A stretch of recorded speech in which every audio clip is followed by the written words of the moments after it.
what were your expectations for Netflix's, I guess, first original feature series? Was there any concern that it would be too big of a risk at the time, or were you already seeing particular signs that suggested it was going to turn into this epic empire?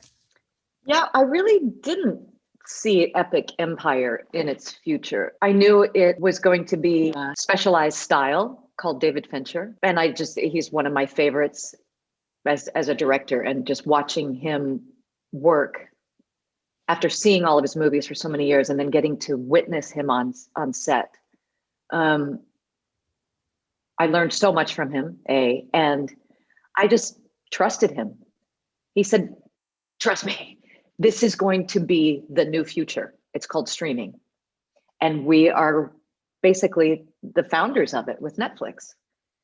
And not only is this a show where you're not going to know from year to year if you're going to be picked up again, we have the freedom to let Claire Underwood evolve. We don't even know where she's going to end up yet. So they didn't have this arc planned because we didn't know if we were going to be on for 1 year, 2 years, or 6. And working with him and the showrunner at the time to start to create, who do we want Claire to become? And I remember saying, well, ultimately by the end, she's got to become the first female president. And we got it. I mean, this is the platform to do it. Let's do it. How about just in terms of your personal growth behind the lens? Because you had a really interesting path with that series, directing your first episode, I think, in season 2, becoming an executive producer a little later on. How did it influence your work in front of the lens when those behind the lens components started to kick in? When you're acting and directing, you have to have an incredible team. There's no possible way to do it without your team being your backbone. And in essence, I had 3 female producers on this movie, as an example. They were on set every day, all day, every minute. They were there watching playback, so that if I couldn't get back to watch a take that I had done, I could just lean out of the cabin and be like, was that good? Was it terrible? And they'd be like, no, you need to tell the camera to move around closer to your face. Definitely do another take. And this time, run out in the rain, things like that. So I had co-directors.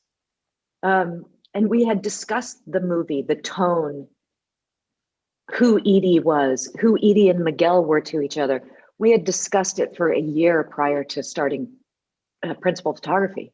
So everyone was on the same page of what we wanted this movie land to feel like. And that atmosphere is hands down one of the most effective elements of the movie, amongst many others. I did want to stick with House of Cards for one more question, because you just emphasized the value of a team effort and the folks around you, but you were also an invaluable leader on that set when season 6 came around. So I was wondering, was there any apprehension into stepping into that kind of role, or did you kind of just immediately know that you had to do it where it felt like a very natural progression for you? Yeah, the latter. You just naturally knew that that's what needed to be done. Netflix and our other investors, they needed to let the storm settle because the climate was so hot, right, at the time. And everybody was kind of discombobulated. They're like, what is going on? What is that going to do to shooting these shows? And we all just said, why don't we just take a breather? We shut down the show for over a month, I think. We collectively just decided we can't do this to the fans. And equally importantly, I didn't want all of those employees that had worked on House of Cards. That's our family.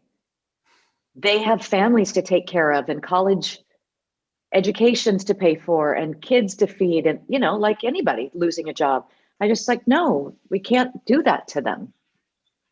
So Netflix and MRC agreed, let's resume, and we will go out with a bang.